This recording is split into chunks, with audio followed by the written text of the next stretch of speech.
Hello everyone, welcome to Pratibha Tech. In this video, we will solve the problem of the day question on Geeks for Geeks for 15th November 2023. The problem statement for today is better string. Let's now open this problem to solve it. Let's go through and understand the given problem statement. The problem statement says, given a pair of string of equal length, geek wants to find the better string. The better string is the string having more number of distinct subsequences. If both the strings have equal count of distinct subsequences, then return string 1. Okay, so the problem statement here, it is asking us to find which is the better string. So given two string of equal length, we want to find the better string. The better string is the one that has more distinct number of subsequences. If both strings have an equal number of distinct subsequences, then we have to return the first string. Okay, let's go through the given examples. So the first example says string 1 is GFG, string 2 is GGG. So here the output is GFG. And in explanation it is said that GFG has 7 distinct subsequences, whereas triple G has 4 distinct subsequences. Let's see how. So for that, I'll open this one. So I have taken that same example here, string 1 and string 2, where string 1 is GFG and string 2 is triple G. When we look at the first one, so here the string 1, so here I have created that dynamic programming array, so that I will explain that how this is created. But if we see that how we have got 7 distinct subsequences, then we can see this way. So first is empty string, then we have G, then F, then we cannot have G again because it is asking us to find the distinct subsequences. So we have to skip the second G, then after that GF, then FG, then GG and GFG. So these are the 7 subsequences. So only the thing is that we have skipped that that second G again because it will repeat, and similarly that GG because we have already taken GG. So those things we have skipped. And when we look at string 2, which is triple G, here it says the count of distinct subsequences is 4. One is empty string, then the first subsequence is 1G, then double G, and then triple G. And here since we see that the count of distinct subsequences in GFG is greater than the count of distinct subsequences in second string, which is 7 greater than 4. That's why we return the output as GFG. Okay, so that's why here we have got the output as GFG. It is saying that it has got 7 distinct subsequences. When we look at the example 2, so here it says string 1 is A, string 2 is B. So here the output is B because both the string have only one distinct subsequence. Okay, so for solving this problem, we need that means to find the better string, we need to first determine the count of distinct subsequences for each string. Then we need to compare it, and for that we will be using dynamic programming, which can efficiently count the number of distinct subsequences. Okay, so as an approach to solve this problem, we can use an array dp where dp of I represents the count of distinct subsequences for the substring of length I in the given string. Okay, and there we can initialize the dp of 0 as 1, which represents the empty substring. So if we go back to this one, that here, so we'll be using this correlation formula for finding the number of distinct subsequences here. So if we see here that when it is the empty string, so that we are marking with dp of 0 as 1, so that is representing the empty string. When we are getting the first character, which is G here, so first character, then for that we see the here dynamic programming, it is calculating the number of distinct subsequences as 2. So one will be empty string and another will be the character G. When the character is increasing, that means one more character is increasing, then the count is increasing, the count is just getting doubled. So where it was 2, now it will become 4. How it will become 4? One is empty string, one is G, another one is F, and another one is GF. Similarly, when we are adding one more character, so it will become double of 4. Double of 4 means it will become 8. So it will become 8, and 1 we are subtracting because the same character is occurring again. So that will become G and G again. That's why we are subtracting 1.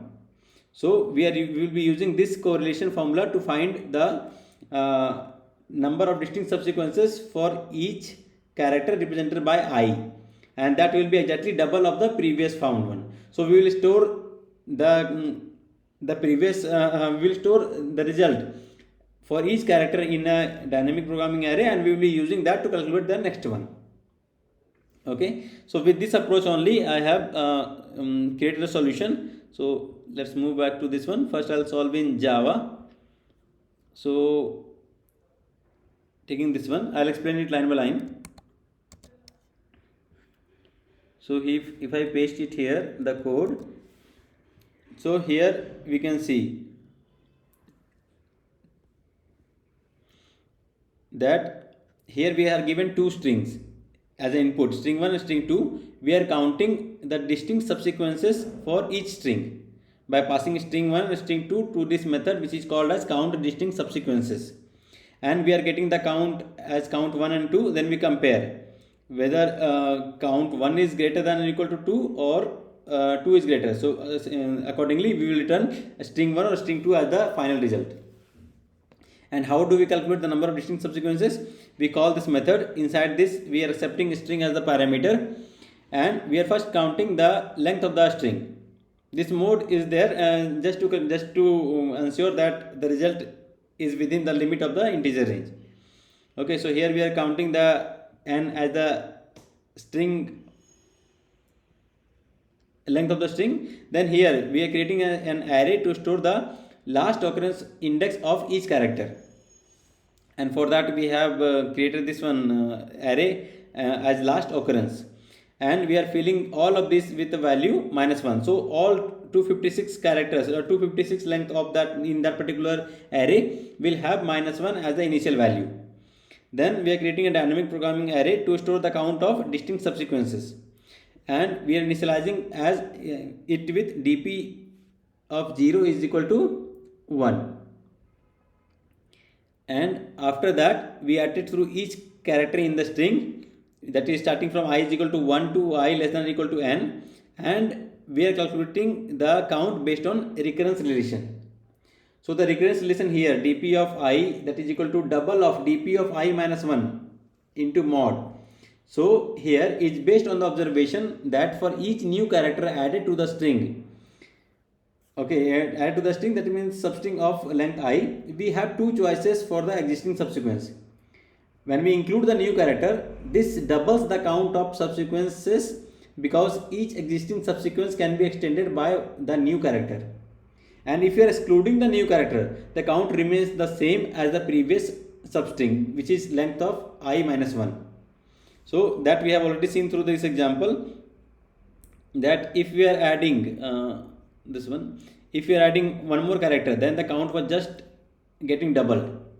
So with that relation only this is there. Then so therefore we can say the total number of distinct subsequences for each for the substring of length I is twice the count of substring for the length I -1, and the mod operation is used here to ensure the values do not become too large. It keeps the result within the range of the modulo value mode.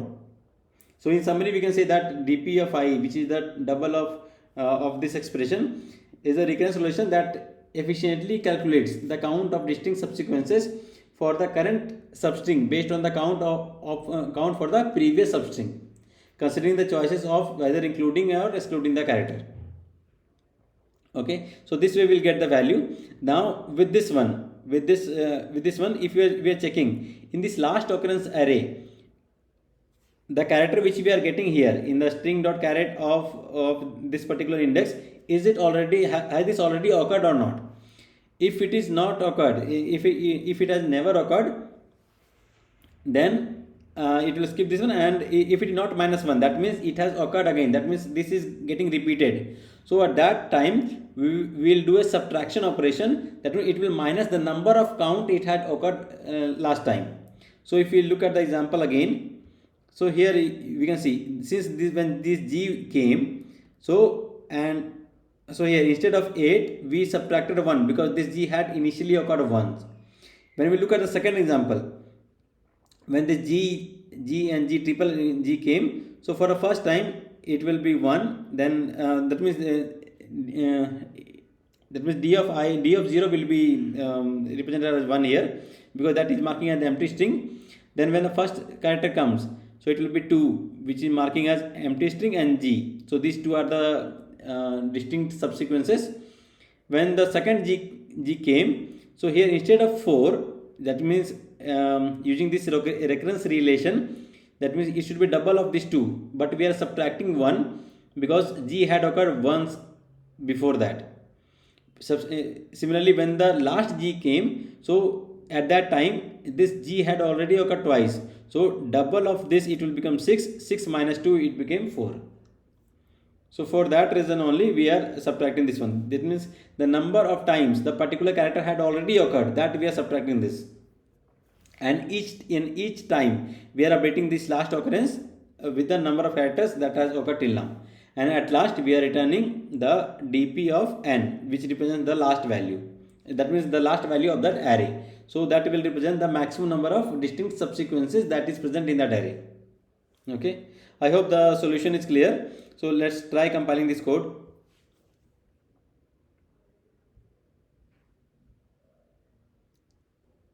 So here we can see we have got the correct output. Let's try submitting the solution.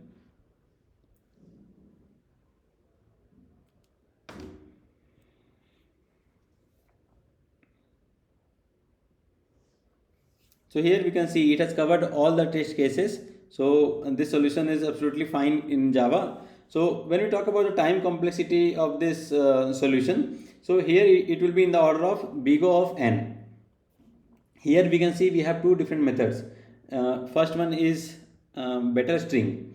Okay, so here this method is calling count distinct subsequences method twice, each with a time complexity of big O of n. The remaining operations in this method are constant time operations. In this one, which is the comparing and all these things, these are constant time operations. So the overall time complexity of this method is big O of n. Actually here the n is the maximum of maximum length among these two strings. And when we look at the second method, that is count distinct subsequences, so here the method iterates through each character in the input string of length n, and inside this loop we perform some constant time operations such as updating the array and performing modulus operation. So here the time complexity will be big O of n. So the overall time complexity of the provided solution is big O of n, where n is the length of the input string, that means maximum of the two input string.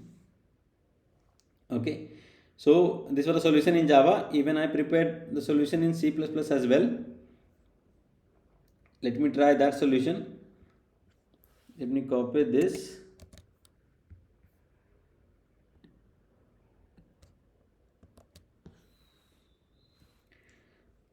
Let's try compiling this code.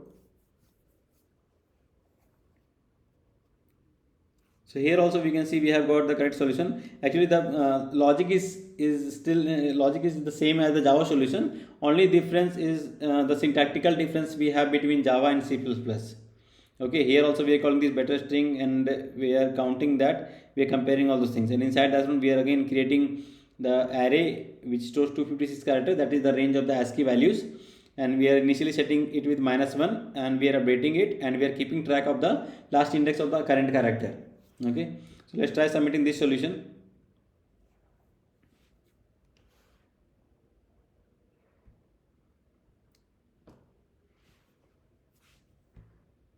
So even for this even with this C++ solution we have got the correct output.